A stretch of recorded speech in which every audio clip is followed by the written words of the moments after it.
get what I want, I get what I need. Every single day I'm heading off to my dream, and I get everything that I damn well please. I don't give a damn if you all listening to me, cause I run it. I'm the only one that really want it, I'm the only one that's really on it. I'm just being honest, I'm just doing everything I promise, cause I want it bad enough that I'ma make it as an artist. And I know I'm not the smartest, and I know I'm not the largest, but I promise you that I'ma be the one that worked the hardest, cause I promise you that I'm just getting started. And I promise you. J'adore cette musique. C'est vrai qu'elle est assez entêtante. Et alors, ce qu'on n'espère pas, c'est que l'immobilier soit tout le temps un ring de boxe. Déjà, c'est la guerre comme ça en Ukraine. Mais justement, on va parler aujourd'hui peut-être de prospection apaisée, de mieux comprendre qu'est-ce que c'est qu'une prospection immobilière. Et pour ce faire, on va retourner les rôles. Et aujourd'hui, c'est moi qui ai l'honneur d'interviewer haut et fort Alexandre Cordani. Salut Alexandre. Yes, bonjour à tous, bonjour Alain. J'espère que tu vas bien et j'espère que vous allez tous bien aujourd'hui. Et c'est vrai que c'est un jour un petit peu particulier parce que finalement, d'habitude, c'est moi qui interviewe. Donc, j'aimerais bien aussi t'interviewer un jour, Alain. J'espère qu'un jour, tu accepteras cet honneur que je t'interviewe, bien évidemment. Et du coup, aujourd'hui, c'est moi. Voilà, c'est moi qui vais passer, non pas à la casserole, comme dirait mon ami Roussel, mais en tout cas entre tes mains, de manière à ce que je puisse vous expliquer ma vision de la prospection immobilière. Alors, c'est vrai que la prospection immobilière, tu fais secret de pige depuis déjà bien longtemps. Et c'est vrai que ce serait intéressant aujourd'hui de faire un point, en fait, sur ce qu'on appelle prospection et pige immobilière. Qu'est-ce que ça veut dire, en fait, prospection ? On parle de lead, on parle d'intérêt de la prospection, on parle de prescripteurs, d'ambassadeurs, on parle d'automatisation, on parle de formation autour de la prospection. Le fait et on voyait dans les secrets d'objection, qu'est-ce qu'on peut amener pour rendre positive la prospection. Donc, on va parler de ça aujourd'hui, effectivement, avec Alexandre. Et puis, ce qui est important aussi, c'est qu'est-ce qu'on fait, effectivement, qu'est-ce qu'on fait de cette prospection, qu'est-ce qu'on fait de toutes ces données. Ça, je pense que ça sera la première partie. Et la deuxième partie, c'est ton actualité, Alexandre, ton actualité propre, personnelle, hein, puisque tu vas développer des formations qui vont justement, à force titre, faire comprendre la prospection et les articulations des objections pour pouvoir récupérer, ce qu'on va voir du lead et tout ce qui s'ensuit derrière. Et effectivement, je suis très content de t'entendre parce que tu te jettes à l'eau dans des solutions immobilières. Alors, pour le moment, si j'ai bien compris, pas en présentiel, mais surtout à distance. Et tu nous en parleras dans un second temps. Carrément.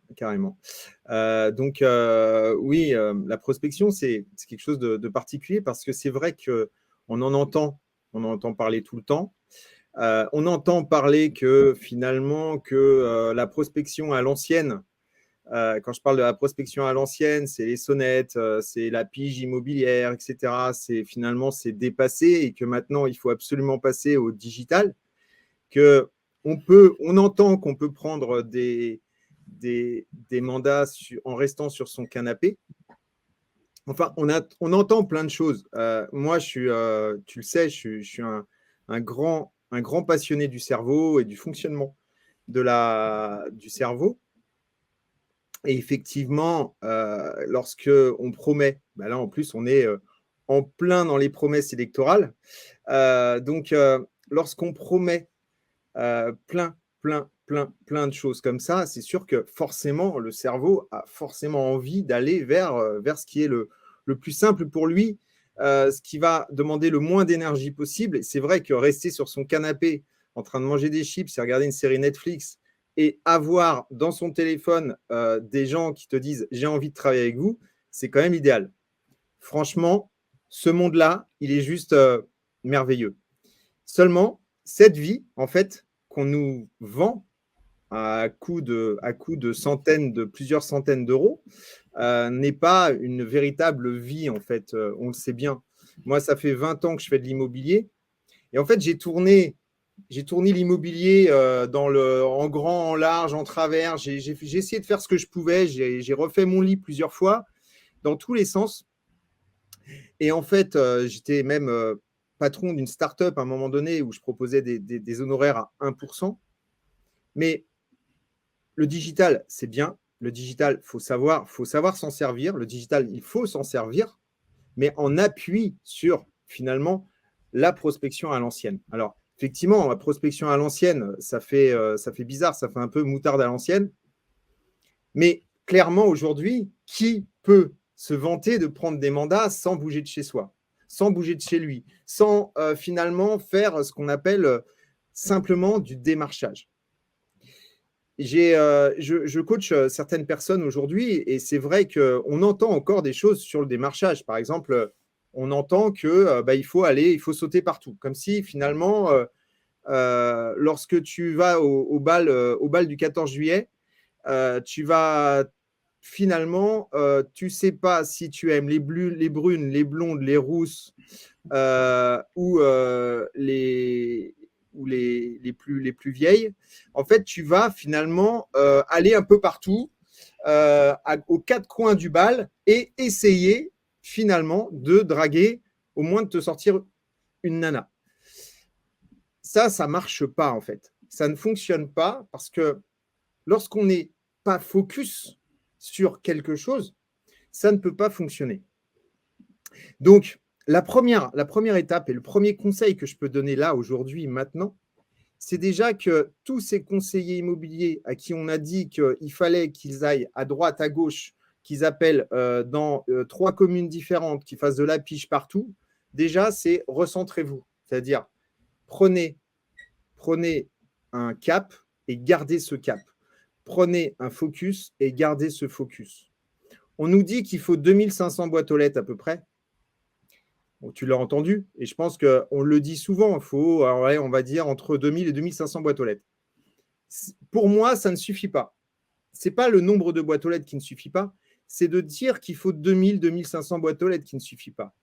Pour pouvoir être persistant, pour pouvoir être connu et reconnu dans un secteur, il faut au minimum que tu puisses y tourner au moins une fois par mois. Donc, en fait, l'idée de dire il faut 2000, 2500 boîtes aux lettres, elle est complètement folle, cette idée, en fait. Ce qu'il faut, c'est que vous arriviez avec vos 2 heures, 3 heures de prospection par jour à tourner sur votre secteur une fois par mois. À partir du moment où vous aurez tourné sur votre secteur une fois par mois, vous allez pouvoir calculer le nombre de boîtes aux lettres de votre marché cible. Je ne sais pas si tu me suis, Alain. En fait, ce que tu es en train de dire, et dans tout domaine, c'est souvent la même chose, enfin, c'est toujours la même chose, c'est la répétition qui fait la performance. C'est ça, exactement. Mais chez nous, la performance, c'est la notoriété. Tu parlais tout à l'heure de bal et de drague, mais j'irai plus loin. C'est le premier qui invite la jeune fille à danser qui danse. C'est un principe de base en prospection et chez nous. C'est-à-dire qu'effectivement, tout ce que tu peux trouver en gros rent, c'est-à-dire tous les services à valeur ajoutée, les esprits digitalisation, tout ce qu'il est possible de faire pour avoir des leads, c'est bien, mais c'est qu'un outil. Ce ne sont que des outils de la prospection. Rien ne remplacera en définitive l'aspect physique, c'est-à-dire aller rencontrer les personnes chez elles. Et on le voit bien au niveau des mailings. On a fait des stats très précises, que ce soit des mailings, que ce soit des flyers, que ce soit même les rapports digitaux. En fait, il est possible de fragmenter des personnes, de cibler telle ou telle ménagère de plus de 50 ans et d'avoir des réponses pour pouvoir effectivement faire de la publicité. Mais se rappeler au bon souvenir de la personne, c'est uniquement la répétition qui donne la confiance. Lorsque vous rencontrez une personne, ce n'est pas la première fois qu'elle vous accorde une confiance. Il faut mériter cette confiance. Et pour la mériter, c'est tout simplement effectivement un rapport. Combien ai-je de boîtes aux lettres et combien je vais pouvoir y retourner pour que les personnes puissent me donner cette confiance. C'est pour ça qu'en fait, c'est un vrai leurre quand on vous donne 2500, 3000, 4000, 5000 boîtes aux lettres. C'est très rassurant, mais en fait, c'est un véritable piège. Et encore plus lorsqu'on a de l'ilotage, c'est-à-dire on va un petit peu à droite, on va un petit peu à gauche, on va un petit peu au centre. Puis il suffit en plus de multiplier ça par différentes communes. Et en fait, on le sait bien, ça plus le mauvais temps, l'hiver, il fait froid et puis on manque un petit peu d'énergie. Résultat, quand est-ce qu'on retournera dans la rue des Trois Tilleuls? En 3 mois. Dans 1 an et demi, dans 2 ans. Et tout ce que vous pourrez dire, tout ce que vous pourrez mettre égale 0, niet, nada, ça ne sert à rien. C'est marrant parce que tout à l'heure, justement, Olivier Amou était en train de m'envoyer un message par rapport à la distribution flyer. Et en fait, la distribution flyer, tout le monde dit ça ne sert à rien, c'est dépassé, etc. C'est vrai que la distribution flyer, aujourd'hui, c'est compliqué parce que souvent, les gens prennent le flyer et le mettent directement dans la poubelle. D'ailleurs, la vie d'un flyer, moi, je n'aurais pas aimé finalement devenir flyer parce que la vie, elle est courte. Maintenant, ce qu'il faut se dire, c'est que le flyer, finalement, il est là uniquement pour appuyer ce qu'on a déjà fait sur le terrain auparavant. C'est-à-dire, si la personne vous connaît, la personne sait qui vous êtes, le flyer lui permettra de se rappeler de vous. 1 fois, 2 fois, 3 fois, 4 fois. Entre les passages, c'est toujours bien qu'il se rappelle de vous et qu'il se dise « Ah, lui, il est présent ». Donc, le flyer, finalement, même si la vie du flyer, elle est courte, si c'est juste une vie de flyer où vous mettez des flyers mais que les gens ne vous connaissent pas, ne vous reconnaissent pas, ça ne sert strictement à rien. Et là, on est bien d'accord. Vous allez peut-être avoir un résultat de 1 pour 1000, 2 pour 1000. Par contre, si la personne vous connaît, vous reconnaît et qu'en même temps, elle a de temps en temps un flyer dans sa boîte aux lettres, ben là, l'effet n'est pas le même. Pour revenir en fait à ce que je disais tout à l'heure, c'est qu'en fait, pour moi, il y a un marché cible on a dit, d'une prospection d'une fois par mois, donc entre 1000, 2000, 2500 boîtes aux lettres, finalement, tout dépend où on travaille. Si on est en plein Vincennes où c'est que des immeubles, ben, ça ira beaucoup plus vite que si on est à la campagne, dans des hameaux où effectivement il y a une maison et que les terrains ils font tous 3000 mètres carrés. Donc du coup, on n'est pas du tout sur le même type de prospection et sur le même type de boîte, le même nombre de boîtes aux lettres. C'est pour ça qu'on ne peut pas aujourd'hui définir en fait un nombre de boîtes aux lettres, mais plus une action sur l'ensemble de vos boîtes aux lettres sur 1 mois. Et ensuite, moi, ce que je propose, ce que je conseille vivement, c'est d'avoir un marché secondaire. Le marché secondaire, en fait, c'est juste un marché flyer. Celui-ci, c'est ce que je vous disais par rapport à ce que je vous disais, c'est-à-dire que le premier marché, on y va, on se fait connaître et reconnaître. Le marché secondaire, c'est un marché flyer. Donc, si vous avez 2000 boîtes aux lettres sur le premier marché, vous en avez 2000 sur le deuxième. Mais donc, 1 fois par mois, vous distribuez sur ce marché-là. Mais ça vous permet quoi? Ça vous permet de préparer votre marché à grandir. Tu sais, lorsqu'on sort de sa zone de confiance, on dit qu'il faut sortir pour l'agrandir. Je ne sais pas si tu connais cette expression. Eh ben, je considère qu'à partir du moment où on a bien travaillé sur notre marché cible, ensuite, on peut l'agrandir. Et c'est en agrandissant notre marché cible qu'on va pouvoir finalement rentrer petit à petit dans le marché secondaire qui sera préparé parce qu'on est présent, on a des flyers, on appelle la fiche téléphonique, on prend des mandats, on vend, on a quand même nos panneaux, mais on n'y va pas en sonnette tous les mois. Donc ça, c'est important parce que ça vous permet d'une part de préparer l'avenir et ça vous permet forcément d'agrandir votre marché. Mais le marché principal pour moi, là où il faut prospecter, là où il faut vraiment prospecter, et là on va y revenir, c'est ce marché cible où vous pouvez y tourner pendant tous les mois, au moins 1 fois par mois. Donc alors, là, on est d'accord. Tu peux avoir aussi des marchés cibles qui se font soit effectivement physiquement pas trop éloigné de ton centre de profit, que ce soit chez toi, que ce soit dans une agence, que ce soit en fonction de ta, on va dire, de ta disponibilité de déplacement, en tout cas de ta stratégie de vouloir communiquer différemment dans ta zone à toi. Le marché cible, ça peut être aussi en fonction d'une demande. Aujourd'hui, j'ai plus une demande sur des maisons, c'est plus une demande sur des appartements. Je pense que c'est aussi un facteur à prendre compte. C'est-à-dire qu'en fait, Ces 2500 boîtes aux lettres, moi, à l'arrivée, je les aime pas trop. Moi, ce que j'aime bien, c'est définir quelque chose qui, humainement, puisse être acceptable. Tu sais, comme quand on travaille un objectif, s'il ne peut pas être atteint, c'est quand même compliqué parce que ça amène que des frustrations. Donc, où est-ce que je peux aller?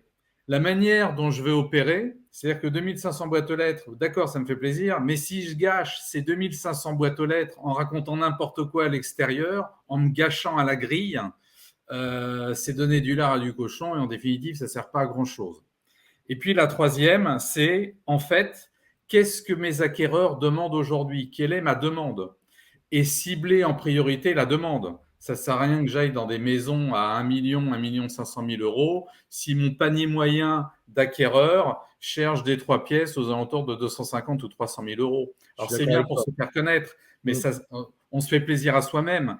Mais c'est du systématisme et c'est de la prospection idiote, bête, mais en attendant, qui te fait perdre du temps, qui te fait perdre ton âme, qui te fatigue et qui t'use les pompes. Et les chaussures, aujourd'hui, c'est pas donné. En fait, ce qu'il faut comprendre, c'est que, enfin, dans ma conception des choses, hein, je pense qu'il faut retourner à la base. Et la base, c'est expert local. Pourquoi expert local? Parce que d'une part, c'est ce que je t'ai expliqué et ce que je vous ai tous expliqué, c'est qu'à partir du moment où on est expert local, on a une plus-value à travailler pour nous. Forcément, on connaît ce qui s'est vendu dans le secteur, on connaît ce qui est à vendre dans le secteur, on connaît ce qui ne se vend pas dans le secteur et surtout, on connaît notre secteur. Quand je dis connaître notre secteur, en fait, moi, je parle de fonds de commerce. En fait, tu sais, souvent, les conseillers, ils ont du mal à faire ce qu'on leur demande de faire parce qu'ils n'ont pas de vision, en fait. C'est-à-dire que, bêtement, tu vas dire, comme une personne dans un boulot, tu vois, tu vas lui dire, fais ça. Il faut que tu prennes toutes ces enveloppes, que tu les timbres une par une et ensuite que tu écrives les noms et les adresses et que tu mettes ça à la poste. Il n'y a pas de vision, en fait. Pourquoi je fais ça, etc. Moi, pour moi, le secteur, je le parle en fonds de commerce.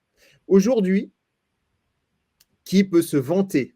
Alors là, c'est vraiment un appel que je fais. Qui aujourd'hui peut se vanter de connaître parfaitement son secteur, de connaître, savoir dans chaque rue combien il y a de maisons, combien il y a d'immeubles, combien il y a d'appartements, combien il y a d'étages par immeuble, combien il y a finalement de boîtes aux lettres par secteur, par rue, pardon, et qui peut se vanter de savoir si, pour chaque personne qui habite dans chaque rue, savoir quel est l'historique de ces gens-là. Est-ce qu'ils ont des enfants? Est-ce qu'ils n'en ont pas? Est-ce que ça fait 15 ans, 20 ans qu'ils sont qu'ils habitent ici ou est-ce qu'ils viennent d'acheter? Est-ce qu'ils ont acheté il y a 5 ans? Qui peut se vanter? Aujourd'hui, personnellement, je peux arrêter mon travail, d'accord, et aller revendre mon fonds de commerce à n'importe quelle agence en disant, OK, là, vous avez 10 ans de travail sur un secteur. C'est-à-dire que vous connaissez les noms, les adresses mail, les téléphones des gens. Vous connaissez leur historique. Vous savez finalement tout sur le secteur. Aujourd'hui, ça vaut de l'or. Et en fait, ce qu'on fait, c'est qu'on papillonne. C'est-à-dire finalement, on va aller à droite, à gauche. On va aller rentrer un mandat peut-être parce qu'on nous l'a demandé à 20 km de chez nous. Ce qui va nous créer du travail, ce qui va peut-être nous créer de la vente, mais qui va nous créer des acquéreurs qu'on ne pourra pas suivre derrière parce que ce n'est pas dans notre marché cible. Et donc, du coup, au final, on va perdre du temps. Moi, la dernière fois, je travaille beaucoup finalement par connaissance. Et moi, ce que j'aime bien, et je pense que les gens qui me suivent me connaissent, je fais beaucoup de connaissances avec des professionnels. Et la dernière fois, j'ai une personne qui m'a demandé qui m'a dit, bah, tiens, j'ai mon ami qui veut vendre sa maison pas très loin de chez moi. On est à Antony, on doit être quoi, à 10 km, 15 km peut-être. Qu'est-ce que j'ai fait? J'avais deux possibilités. Soit j'allais là-bas et j'allais faire une estimation que j'étais incapable de faire parce que je ne connais pas le marché. Soit, la deuxième chose, c'est trouver une personne de confiance que j'ai rencontrée, moi, dans mon réseau, pour le coup, qui travaille dans un autre réseau que le mien. Et je l'ai tout simplement appelé et je lui ai donné le contact. Donc, à partir de ce moment-là, tu peux considérer que ton temps, c'est de l'argent et que toi, ton travail, il est sur ton marché principal. Si effectivement, tu as une demande en dehors de ton marché principal, est-ce que c'est dans ton sens ou est-ce que c'est dans le sens du client d'aller essayer de traiter quelque chose que tu ne connais pas?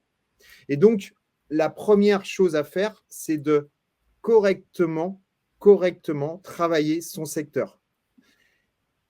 La première des choses, si vous commencez dans ce métier, c'est de travailler votre secteur à fond. C'est de commencer par cartographier votre secteur. Comme je vous l'ai dit, le nombre de maisons, le cadastre, les terrains. C'est-à-dire que, par exemple, je vous donne un exemple. Demain, vous cartographiez tous les terrains qui font plus de 1000 m². Vous voulez faire un mailing ciblé.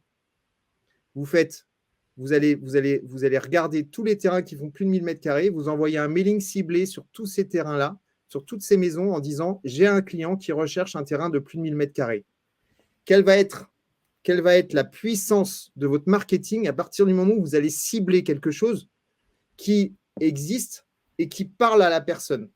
Demain, vous cartographiez toutes les maisons en meulière d'un secteur, pour ceux qui ont des maisons en meulière, vous allez faire un mailing spécialement pour toutes les maisons en meulière. Quelle va être la puissance du marketing que vous allez faire à partir du moment où vous allez cibler ces gens-là? J'ai aujourd'hui un acquéreur qui recherche une maison en meulière. Si jamais vous faites que du mailing à la one again, où j'envoie à tout le monde, etc., quelle va être la puissance? La puissance, elle est nulle en fait. C'est-à-dire que finalement, les mecs, ils ne vont pas se retrouver dans ce que vous dites. Et le marketing, en fait, la puissance du marketing est là. Et tout à l'heure, quand on parlait de flyer, c'est la même chose en fait. C'est à partir du moment où on connaît notre client, on connaît notre marché cible, qu'on va pouvoir appuyer. C'est là où on va pouvoir faire la différence avec tous les autres qui ne font pas ça. Donc, la première des choses, c'est le fonds de commerce. Pensez-y, parce que si dans 5 ans, dans 8 ans, dans 10 ans, vous voulez changer de secteur, vous voulez arrêter ce métier, vous voulez faire autre chose, et derrière, vous connaissez toutes les adresses mail, les téléphones, la vie des gens, l'historique des gens, vous savez combien de terrains, vous avez mis en place votre système IO qui vous permet justement de pouvoir taguer tous ces gens-là et de pouvoir envoyer très rapidement des mails quand c'est le cas. Mais là, vous gagnez tout. Et je peux vous dire que l'agence du coin, la petite agence du coin, ou même le réseau du coin, c'est-à-dire la Guy-Hockey, la Forêt, etc., vous y allez avec ça, ils vont vous dire combien tu me le vends? Voilà. Ça, c'est la première étape. C'est une vraie force. Je pense que dans ton actualité, dans ce que tu veux proposer bientôt, Alexandre, il y aura effectivement cette solution à proposer aux négociateurs de non pas fluctuer, mais développer, c'est vrai, un fonds de commerce, parce que quand on parle négociateur, ça ne peut-être pas forcément faire plaisir au patron, mais en tout cas, en tant qu'indépendant, en tant que négociateur, tu travailles effectivement des biens. Et puis, tu sais, quand tu pars d'une agence, pour une raison ou pour une autre, il y a toujours un droit de suite. Mais ce droit de suite, il se fait sur les quelques mandats qui te restent en agence. Voilà. Je veux dire que c'est un peu le parent pauvre du fonds de commerce du négociateur qui va peut-être se récupérer lorsque le patron est honnête, parce que le négociateur, il faut quand même qu'il suive les affaires s'il est parti, ce qui n'est pas toujours évident. 1 ou 2 affaires qui se sont vendues, il va récupérer l'entrée, soit. Et le vrai fonds de commerce, effectivement, c'est pouvoir monnayer ses leads.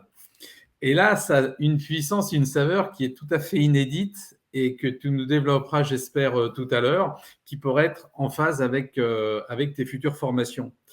La deuxième chose que je voulais appuyer, c'était cette histoire tout à l'heure tu as dit de fainéantise. Le vrai fainéant, c'est celui qui pourrait, dans un monde idéal, rester chez lui, on lui amène des affaires. Mais en fait, ce monde idéal, on l'a presque. Lorsqu'on arrive, comme tu dis, à cartographier par la répétition, à faire une prospection, à amener un discours loyal, interactif et séduisant auprès de nos prospects, lorsqu'on t'appelle parce qu'on vient de la part d'une personne ou parce qu'on s'est rappelé à tes bons souvenirs, parce qu'on avait un projet de vente qui, aujourd'hui, finit par se concrétiser, eh bien, effectivement, comme c'est la répétition qui donne la confiance, lorsque tu y vas pour faire une estimation, il y a déjà 50% du travail qui est fait. Parce qu'il y a déjà la confiance. On sait déjà qui tu es. Tu as pu donner des modes référents de qu'est-ce qui s'est vendu, à quel prix, en combien de temps, ou Monsieur Martin qui a vendu. Bref, tu n'es pas un inconnu qui prospecte. Et là, effectivement, comme il y a une confiance, je ne dis pas que tes mots sont actes de foi et résonneront in vita aeternam comme la vérité vraie. Mais en tout cas, c'est vrai que pour ramener des estimations et surtout des mandats dits premium, exclusifs ou en tout cas de qualité, le travail est presque mâché parce que justement, tu n'as pas à faire tes preuves par rapport à la concurrence. La confiance t'est déjà allouée. Et bien souvent, cette force-là, c'est que tu arriveras en amont d'une décision de vente parce qu'ils penseront à te rappeler en premier. Donc ça, effectivement, ça vaut, à mon avis, ça vaut de l'or. Et c'est ce côté un peu feignant où pour créditer ton langage, la manière dont tu travailles et amener ton prix, c'est beaucoup plus facile parce que justement, tu n'as pas fait l'article du tout. Donc pour moi, je dis que la fainéantise, ça se mérite, mais lorsque tu arrives à avoir cette notoriété, je ne dis pas que le tapis rouge est ouvert, mais c'est beaucoup plus facile de solliciter les vendeurs à te prêter, si tu veux, on va dire 80% de ce que tu vas leur expliquer, leur faire comprendre et à mettre le prix, et surtout amener un mandat de qualité. Évidemment, en fait, à partir du moment où on est reconnu dans un secteur, c'est beaucoup plus facile. Là où moi je voulais appuyer, là, c'est sur cette démarche d'aller en prospection. En fait, souvent, on va te dire ouais, c'est bien beau ce que tu dis, faut y aller, ok, mais qu'est-ce qu'on fait? Comment on fait? Qu'est-ce qu'on dit? Est-ce qu'il y a une technique particulière? Alors, à cette réponse, en fait, j'ai envie de te dire, il n'y a pas de technique particulière.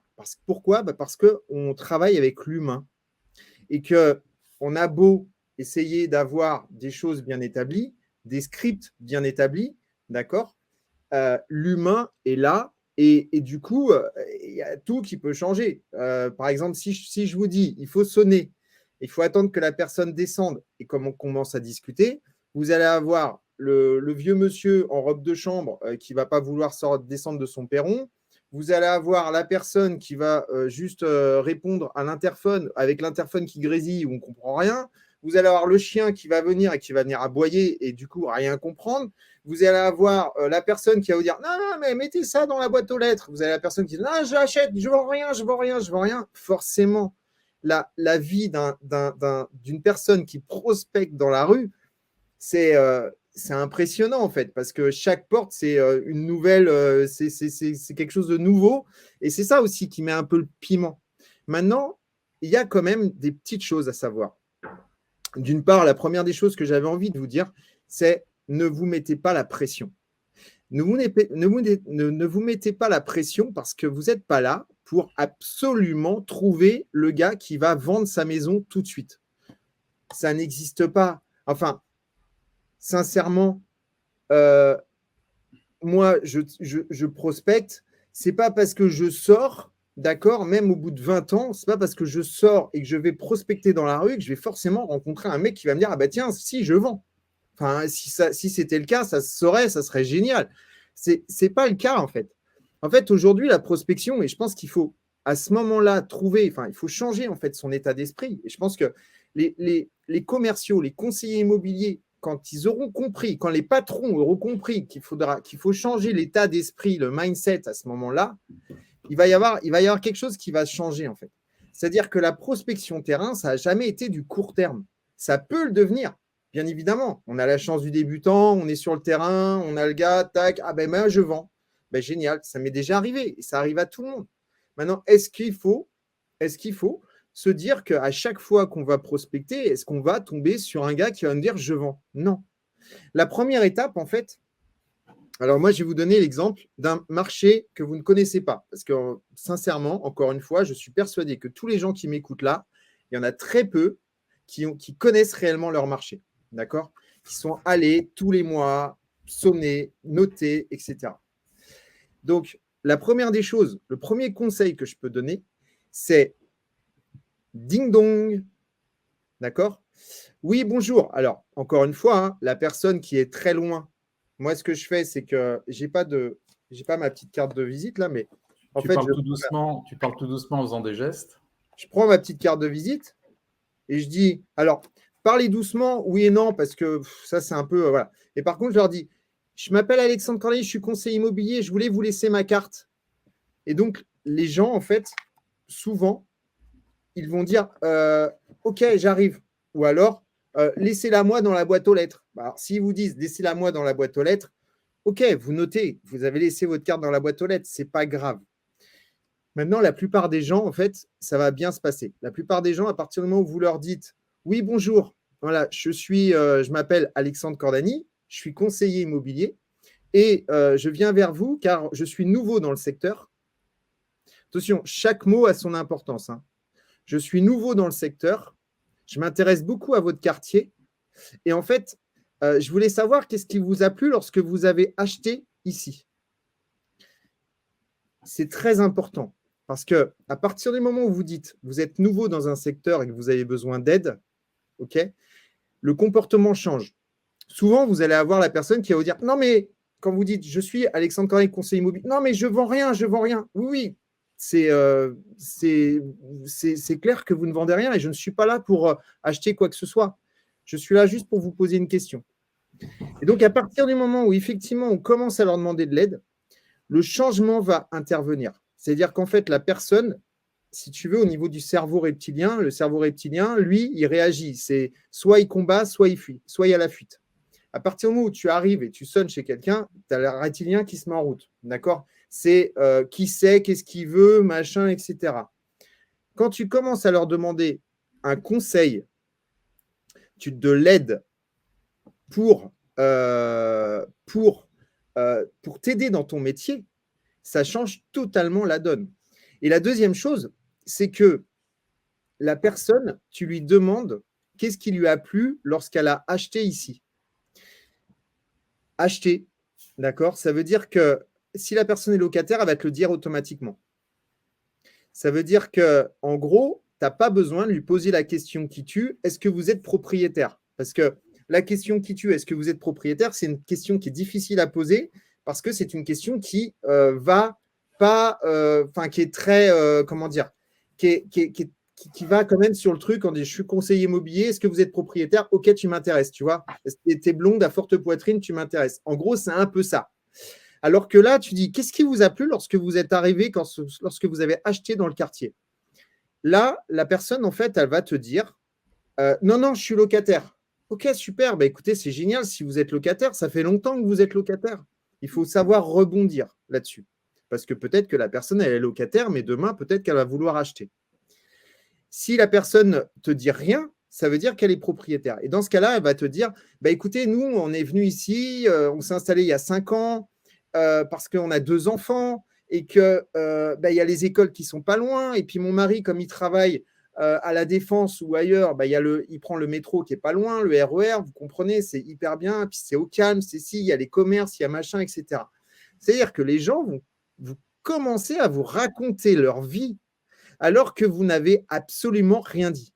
C'est-à-dire que vous avez simplement dit, je me présente, je m'appelle comme ça, d'accord, je suis conseiller immobilier, je suis nouveau, je m'intéresse beaucoup à la vie de quartier, comment ça se passe, qu'est-ce qui vous a plu dans le quartier lorsque vous avez acheté ici ?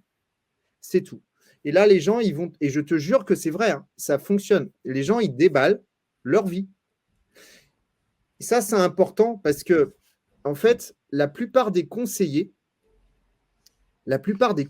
vont dire « Oui, bonjour, voilà, je viens vers vous parce qu'on m'a dit qu'il y avait une maison à vendre dans le voisinage. Je voulais savoir, est-ce que éventuellement vous auriez un projet ? Je voulais savoir, est-ce que vous connaissez une maison ou un voisin qui voudrait acheter, qui voudrait vendre ?» C'est toujours en fait des questions qui sont orientées business. Comment voulez-vous qu'une personne qui n'a aucune confiance en vous vous déballe que le voisin d'à côté est en train de vendre, il va vous donner ses coordonnées et que vous allez l'appeler de sa part ? Ça ne fonctionne pas comme ça. Ça peut marcher. Je ne dis pas que ça peut marcher. Mais le meilleur moyen que vous ayez à faire, c'est d'orienter votre question sur la vie de la personne, sur la vie de quartier, sur ce qui s'est passé, ce qui les a motivés à. Et là, vous allez voir que vous allez avoir plein de trucs. Ça fait l'autre jour, je l'ai fait. Ça fait, vous savez, monsieur, moi, ça fait cette maison-là, c'est moi qui l'ai construite. Ça fait 50 ans que j'habite là. Ah ouais, dis donc, elle est super votre maison, elle est vachement bien. Ouais, c'est moi qui l'ai construite, hein, j'ai machin, etc. Ok, vous avez un grand terrain derrière, vous avez du terrain. Oui, mais je lui dis, mais 50 ans, il y a quand même 2 niveaux et tout, ça va, ça se passe bien pour le moment par rapport à l'étage, parce que c'est vrai que c'est pas évident. Moi, j'ai mes parents qui ont à peu près le même âge que le monsieur.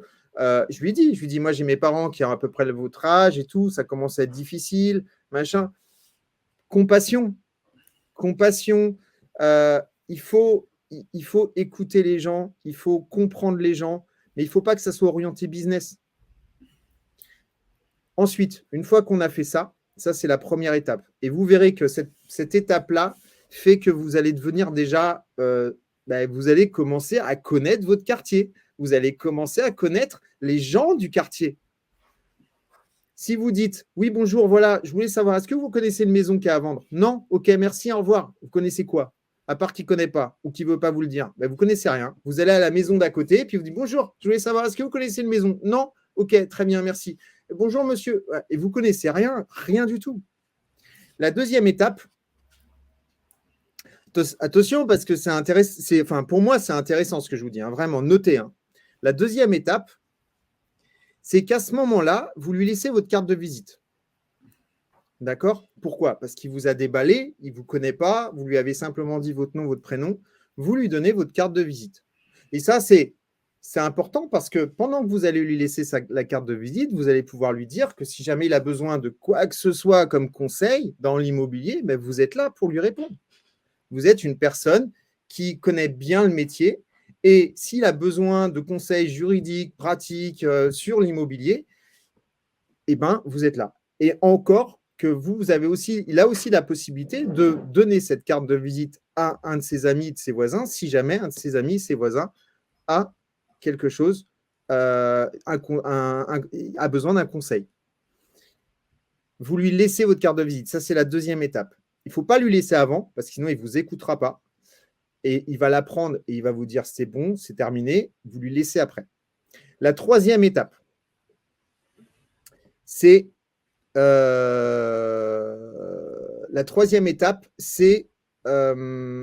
lui demander si voilà, je vous le fais parce que ça sera plus simple. Donc, vous m'avez dit que vous étiez propriétaire tout à l'heure, c'est génial. Dites-moi, est-ce que ça vous intéresserait de connaître le prix de la maison qui s'est vendue récemment dans votre rue? Si vous êtes comme moi, vous devez vous intéresser. Moi, je suis hyper curieux. À chaque fois que j'ai une maison qui se vend à côté de chez moi, je suis hyper curieux pour savoir le prix, en fait. Et le gars, il va vous dire quoi? Il va vous dire, bah oui, vous avez raison et tout. C'est vrai qu'on s'intéresse quand même au prix du marché. On a acheté il y a 5 ans, on a acheté il y a 10 ans. Bon, la personne qui est là depuis 50 ans, lui, il s'en fout. Mais par contre, la personne qui vient d'acheter il y a 4 ans, il y a 5 ans, il va vous dire, ah bah oui, carrément. Ah oui, moi, j'essaye dessus, mais ce n'est pas évident. OK. Ça tombe bien parce que j'ai mis en place un observatoire, une newsletter qui vous permet en fait d'avoir tous les mois les derniers prix, les derniers biens qui se vendent et qui ne se vendent pas dans votre quartier, dans votre rue ou dans votre quartier. Je suis persuadé que c'est quelque chose qui pourrait vous intéresser. Et là, la personne, elle ne peut pas vous dire non en fait. Elle ne peut pas vous dire non, ça ne m'intéresse pas. Parce qu'en fait, vous lui donnez de la valeur, c'est offert et c'est de la valeur qui vaut de l'or en fait. C'est-à-dire que vous lui dites, moi, je suis en train de créer un observatoire, quelque chose qui va vous permettre en fait de connaître les prix du mètre carré dans le secteur et de voir finalement si finalement votre investissement prend de la valeur ou n'en prend pas. Là, ça vous permet quoi? Ça vous permet de prendre ça lui permet de prendre son nom, son prénom et son adresse mail. C'est hyper important parce que, encore une fois, qui a besoin d'adresse mail aujourd'hui? Tout le monde. Là, on tombe dans le phygital. On est en physique, mais on récupère les informations. Si vous dites à un client, ça vous intéresserait, je fais une newsletter, est-ce que vous pouvez me donner votre adresse mail? Non, non, ça ne m'intéresse pas.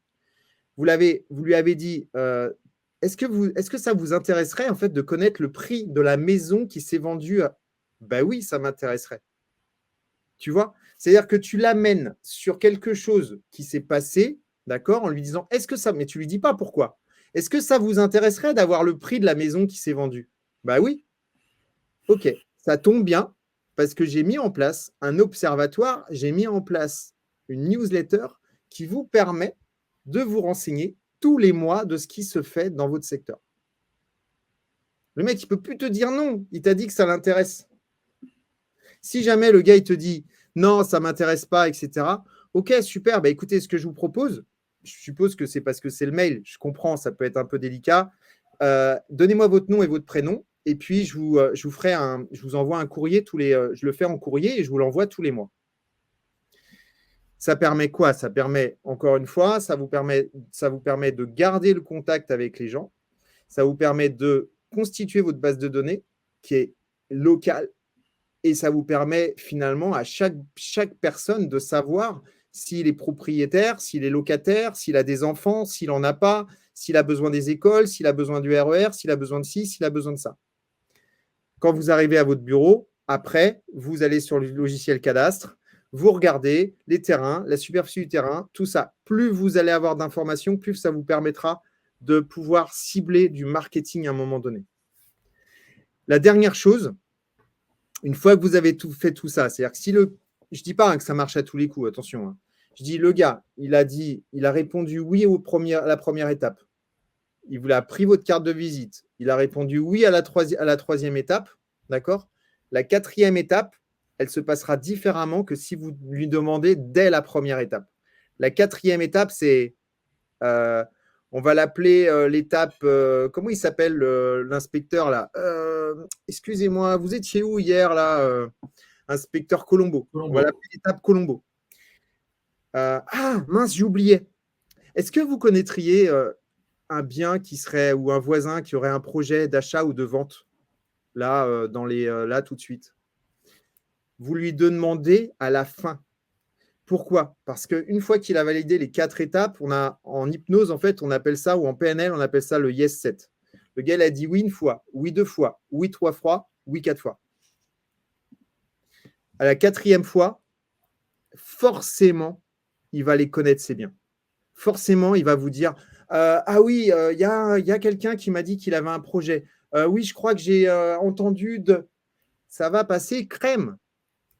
Ça va passer crème. La seule chose, c'est qu'en fait, comme on veut être trop pressé dans ce qu'on fait, ou qu'on n'ose pas, tout simplement, parce que les conseillers, ils n'osent pas. La seule chose, c'est que les conseillers vont passer directement à excusez-moi, est-ce que vous connaissez un bien qui serait à vendre? Non, je ne connais pas, je ne te connais même pas. Pourquoi je te dirais si je connais ou pas? Mais là, vous l'avez écouté, il vous a raconté sa vie, vous avez pris note de tout, machin, etc. Vous lui avez pris son adresse mail, etc. À la fin, le gars, il va forcément à la fin vous dire oui. Forcément. Il est sympa, Olivier. Ouais, je te ferai le... T'as des fans, Alexandre. Je te ferai le truc.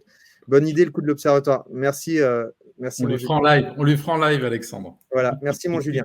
Ouais, donc ça, c'est clair que si vous respectez toutes ces étapes-là, vous verrez qu'à la fin, la personne, elle va vous sortir des trucs.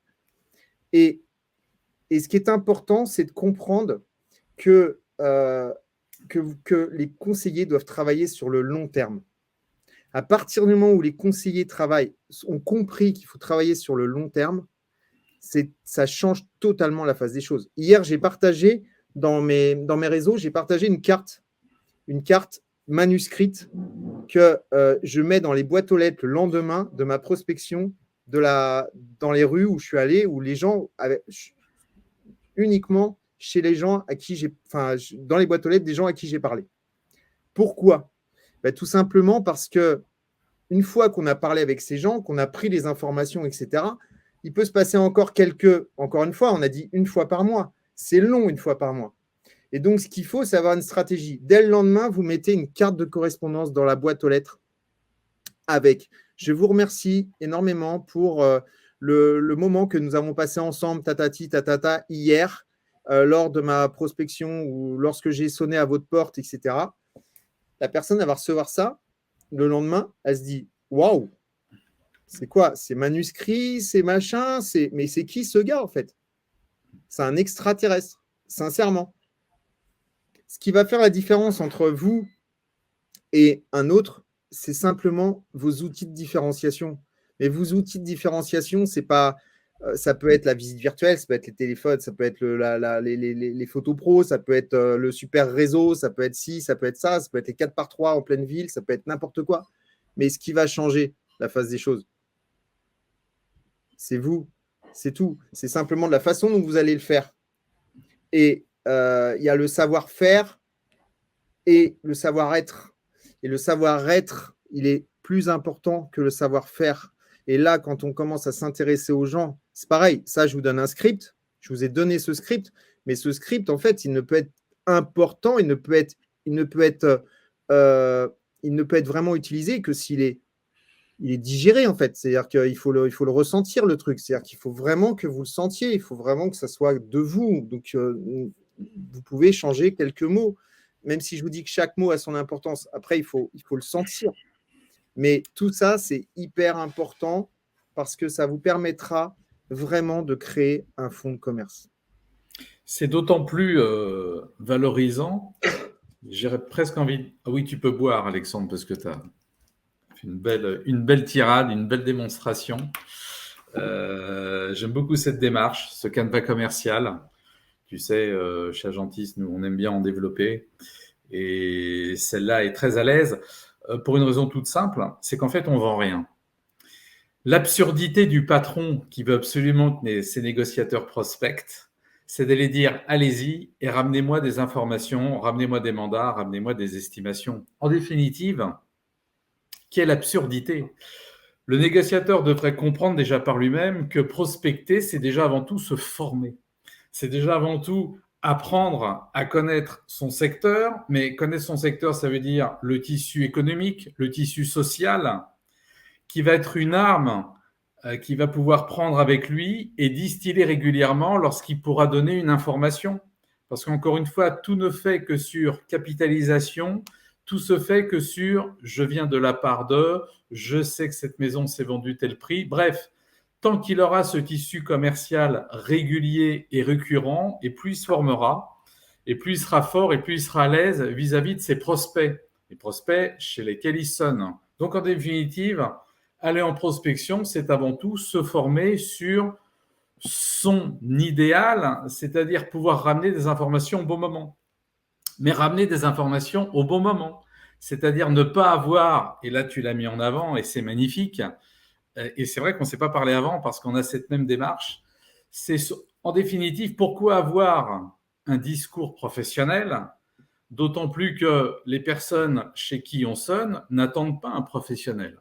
Donc, à partir du moment où vous êtes un professionnel, si on rentre chez moi et qu'on vient me solliciter pour acheter, pour investir, pour vendre, ils attendent un discours de professionnel. Mais déjà qu'on ose sonner chez eux, alors peut-être que réellement on les dérange, il y a beaucoup de fausses barbes, on n'est pas là, on a 2 minutes à vous consacrer, mais on peut le comprendre, en définitive, ils sont chez eux, ils font ce qu'ils veulent, soit. Mais si en plus on a un discours de avez-vous un projet de vente ? Connaissez-vous une personne qui pourrait m'aider à trouver ? Si d'ici là, vous entendez parler d'une maison qui se libère en appartement, si on amène ça d'emblée tout de suite en premier jet, on connaît le résultat. On n'a pas dit 3 phrases, souvent on a la porte qui se ferme, tu sais, juste le bout du nez qui se termine par « Non, je vends rien, non, ça m'intéresse, non, j'achète rien. » J'achète rien. Il dit « Mais je vends rien, voulez-vous m'acheter quelque chose ?» Voilà. Donc, plus vous aurez un discours professionnel, moins ça marchera parce que justement, ils n'attendent pas un professionnel. Ce qu'ils n'attendent pas, mais par contre là, effectivement, où on peut les faire agir, c'est les faire parler. Donc, les faire parler sur eux, effectivement, sur leur environnement. Qu'est-ce qui leur a été amené à choisir, à prendre ces décisions un jour d'acheter ici ? Ça les concerne eux. Et puis, quand ils ont un petit peu de temps, quand la météo le permet, c'est vrai que c'est toujours sympathique. Mais tu sais, encore une fois, C'est assez marrant parce que tu parles de prospection comme si on parlait de courtiser une personne. En définitive, on n'a rien inventé. On reprend les basiques, on reprend le terreau, la base. C'est-à-dire qu'en définitive, pour pouvoir séduire, il faut déjà avant tout que la personne puisse se sentir à l'aise, parler et parler le même langage. C'est de la séduction. Hein. J'avais partagé une fois le livre d'une amie qui s'appelle Olga Siesko et justement qui parlait de la séduction. Et en fait, la prospection, c'est de la séduction. Ben, c'est rien d'autre. Mais il faut savoir, c'est le premier qui a parlé, si tu veux, qui a perdu. Le plus difficile, et tu sais pourquoi c'est difficile, Alexandre? Parce qu'aujourd'hui, dans un monde où tout le monde se met en avant, dans ce monde un peu auto-centré, gothique, où avec tous ces réseaux sociaux, ces TikTok, ces Snapchat et ces machins, on se met nous en avant. Et écoute bien et regarde ces démonstrations. On n'apprend plus à écouter les personnes parce que c'est terrible, parce qu'il peut avoir une charge émotionnelle, parce qu'on est là, passive, à écouter une personne qui ne nous intéresse pas forcément. Dès notre plus jeune âge, on nous dit c'est toi le plus fort, c'est toi le petit prince, c'est toi qui dois te mettre en avant, c'est toi qui dois parler. Donc en fait, on parle, mais plus on parle, plus on multiplie les chances de dire des bêtises et surtout d'irriter l'adversaire. Donc le plus compliqué, c'est d'apprendre, parce que ça s'apprend, c'est pas facile, à rester calme. Mais pour cela, pour être empathique, il faut quand même avoir, et tu l'as dit sur la fin, le respect de la personne. C'est-à-dire que on dit c'est un problème d'être et non pas de faire, c'est tout simplement un problème d'éducation. Et on le voit sur des négociateurs c'est compliqué à mettre en œuvre parce que c'est vrai. Il y a aussi une limite à cela, Alexandre, c'est que va dire un négociateur, tu dois être empathique, tu dois écouter, prospecter, c'est se former. Il va dire oui, d'accord, mais enfin moi, à l'arrivée, j'ai quand même besoin de manger, j'ai besoin de rentrer des mandats. Et lui, si tu veux, et c'est tout à fait normal, c'est pour ça que souvent, il privilégie souvent les actions type commune qui ramènent de l'argent, en tout cas où il y a une visibilité d'argent, c'est-à-dire la visite et non pas la prospection. Non, mais on est bien d'accord. Il y a toute une éducation à mettre en œuvre en disant surtout, j'ai envie de dire, va surtout en prospection et apprends la vie, apprends à te démarquer des autres, mais surtout sans parler, et n'espère pas rentrer des mandats tout de suite. Tu en rentreras, mais de qualité. Mais pour le moment, investis dans ton savoir en étant à l'extérieur. Ce qui n'a plus rien à voir avec sonner pour faire une estimation ou rentrer un mandat. Non, et puis dans tout le travail d'un conseiller immobilier, il y a un équilibre à avoir. Donc, on ne leur demande pas d'être 8 heures sur le terrain à prendre des informations. À un moment donné, il faut aussi faire un peu tout. Et c'est cet équilibre-là, c'est cette balance qui permettra en fait au conseiller immobilier de pouvoir faire en sorte de sortir rapidement aussi quelque chose, notamment de la fiche téléphonique. Là, on n'a pas parlé de fiche téléphonique parce que c'est vrai que ça fait déjà 54 minutes qu'on est ensemble, donc c'est vrai que ça va très vite. Mais clairement, aujourd'hui, il y a aussi des méthodes de fiche téléphonique à mettre en œuvre. Il y a aussi plein de choses comme ça à mettre en œuvre parce que à partir du moment où on a les bonnes méthodes et on a les bonnes bases, derrière, on ne peut que cartonner. Et très souvent, vous avez aujourd'hui combien, alors je ne sais pas combien il y a de conseillers immobiliers en France, je crois à 14, plus de 4, je ne sais pas, je vais dire de bêtises, mais la plupart du temps, ces gens ne sont pas formés.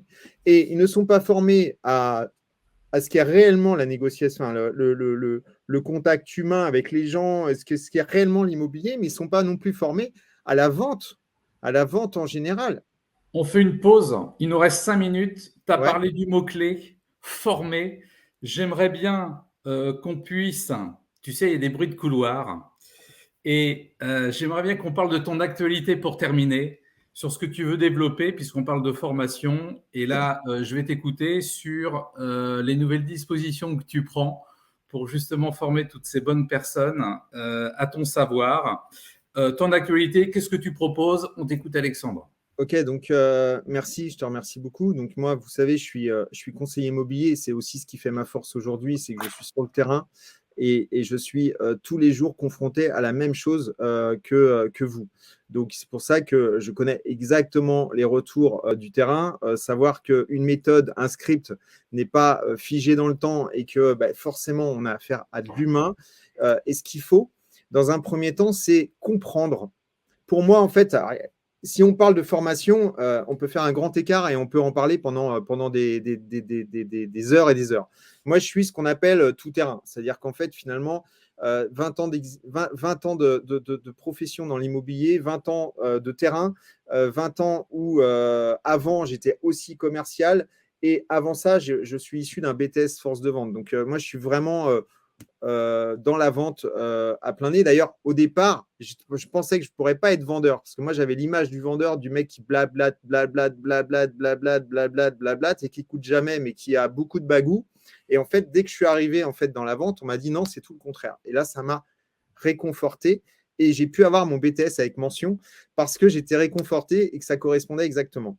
Donc aujourd'hui, en fait, je me suis vraiment aperçu, et d'ailleurs, pour ceux qui me suivent, vous pouvez me suivre aussi sur Instagram, l'Instagram Secret de Pige, où je donne beaucoup, beaucoup de valeur, que la partie questionnement était un gros souci en fait chez les gens, c'est-à-dire que chez les conseillers, c'est-à-dire qu'en fait, ils n'apprennent pas à questionner. Et c'est vrai que souvent, c'est la base de la base. Pourquoi? Parce que le questionnement va vous permettre de pouvoir soulever tellement d'informations qui vont vous permettre derrière de pouvoir élucider tout ce que vous pouvez, c'est-à-dire répondre aux objections, découvrir le fameux SONCAS, sécurité, orgueil, nouveauté, confort, argent, sympathie, ou maintenant on dit, je crois, écologie. Dans tous les cas, aujourd'hui, ce qui se passe, c'est que ce qu'il faut, c'est comprendre que le questionnement est important de manière à pouvoir derrière pouvoir répondre favorablement à un client et pouvoir argumenter dans le sens qu'il veut. Il n'y a pas de hasard. Pour passer de 0 à 1, il faut connaître les bases. Il y a effectivement du savoir-être et c'est essentiel. Il y a tout ce qui se passe dans le cerveau et c'est essentiel. Ça tombe bien, je suis dans l'hypnose aussi. Donc moi, le cerveau, ça me connaît. Les mots hypnotiques, je les connais. Je sais exactement quels mots il faut appuyer. Je peux vous expliquer ce qu'est tout ce qui concerne l'hypnose et la PNL. Mais dans tous les cas, ce qu'il faut, c'est que vous compreniez que la base, c'est le questionnement. À partir du moment où vous allez arriver à bien connaître le client par le questionnement, la reformulation, les questions ouvertes, les questions fermées, savoir réellement utiliser ça, vous pourrez après, derrière, pouvoir répondre à une objection. Qu'est-ce qui fait la différence entre un conseiller qui gagne sa vie et un conseiller qui ne gagne pas sa vie? C'est un conseiller qui va utiliser le nom comme étant un tremplin pour pouvoir ensuite récupérer l'affaire, comme il le souhaite. Et celui qui ne gagne pas sa vie, c'est celui qui va utiliser le nom comme étant une défaite et qui va repartir la queue entre les jambes, si je peux dire ça comme ça, et il va essayer de faire autre chose. Là, aujourd'hui, on est dans le combat, on est dans le combat de titans. Et ce qu'il faut vous dire, c'est qu'il n'y a pas 50 solutions. Si jamais vous allez chez un client et que vous partez comme ça, en face à face, ça ne fonctionnera pas. Si vous partez chez le client en sachant qu'effectivement, il va vous dire non et qu'il y a des moyens d'arriver à ce qu'il vous dise oui après, là, vous allez marquer des points et là, vous allez faire la différence. Donc, c'est pour ça que à partir du mois d'avril, je vais proposer un accompagnement sur 3 mois pour que ça soit bien clair pour tout le monde. 3 mois, pourquoi? Parce que je considère que pendant ces 3 mois, vous allez avoir des questions. Vous allez intégrer un groupe privé Facebook qui va vous permettre en fait de pouvoir répondre à toutes vos questions que vous aurez sur le terrain. On va parler questionnement, on va parler PNL, on va parler persuasion, on va parler objection, SONCAS, on va parler closing. On va parler des 3 points qui sont les plus importants. Je pourrais vous parler de digital, je pourrais vous parler plein de choses. Je considère que là, on va parler sur cette phase-là que de ces 3 points. Le jour où vous sortirez de mon coaching de 3 mois, je peux vous garantir que vous penserez différemment lorsqu'un client vous dira non? QRC, questionnement, réponse aux objections et closing. Comment faut faire? Comment on fait pour te joindre? Comment ça se passe? Contactez-moi, envoyez-moi un message privé dans un premier temps. Je vous appellerai pour voir si ça correspond exactement à ce que vous souhaitez. On ne parle pas de tarif pour le moment parce que ça restera un tarif très, très avantageux pour vous. Pourquoi? Tout simplement parce que c'est ma première et que c'est pas que je n'y mets pas de la valeur. Attention, hein, vous voyez, par exemple, là, ça, c'est quelque chose, c'est un support pédagogique sur la persuasion. Vous avez beaucoup, beaucoup de valeur. Des sujets, des documents comme ça, vous en aurez à chaque rendez-vous. Les rendez-vous, ça sera une fois tous les 15 jours en Zoom et on parlera d'un point particulier. Ensuite, vous aurez 15 jours pour pouvoir poser toutes vos questions, pour pouvoir tester sur le terrain, pour pouvoir voir si ça fonctionne. Et 15 jours après, on parlera d'un autre sujet pour justement répondre à toute la partie questionnement, objection, closing. Voilà. Donc, envoyez-moi un message en MP, je vous appelle. Suite à ça, on voit si ça correspond ou pas. Si ça correspond, je vous dirai les modalités qui seront très simples. Il faut juste que je mette en place la page de vente et à ce moment-là, vous pourrez réserver bien évidemment votre place. J'aime beaucoup parce qu'il n'y a pas de blabla. On arrête la théorie. Alors, il y a les bases, il y a la connaissance de base, mais il y a surtout le côté pratique, expérience, retour d'expérience. Et puis, on se retrouve un petit peu dans le secret d'objection qu'on a fait quelquefois. Qu'on va refaire. Alexandre, et qu'on va refaire. Et voilà, je suis très impatient de découvrir tes formations en tout cas. Merci. À titre personnel, c'est toujours bon d'échanger. Alexandre, merci beaucoup. J'ai été ravi de t'emprunter ton secret de pitch pour te connaître un petit peu plus et de suivre ton actualité. Bon, cool. Et puis son prochain secret de pitch, c'est quand? C'est mercredi prochain. Donc, mercredi prochain. Je vous donnerai l'invité très, très rapidement, comme d'habitude. Mais oui, ce sera surprise. Pour le nouveau secret de pitch, bien évidemment. Salut Alexandre et merci de cette interview. Merci à toi. D'avoir donné ta confiance et merci à toutes les personnes qui nous ont écoutés.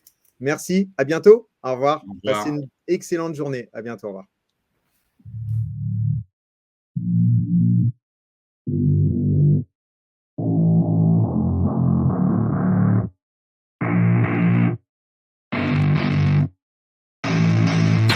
I don't get what I want, I get what I need. Every single day I'm heading off to my dream, and I get everything that I damn well please. I don't give a damn if you all listening to me, cause I run it. I'm the only one that really want it, I'm the only one that's really on it. I'm just being honest, I'm just doing everything I promise, cause I want it bad enough that I'ma make it as an artist. And I know I'm not the smartest, and I know I'm not the largest, but I promise you that I'ma be the one that worked the hardest, cause I promise you that I'm just getting started. And I promise you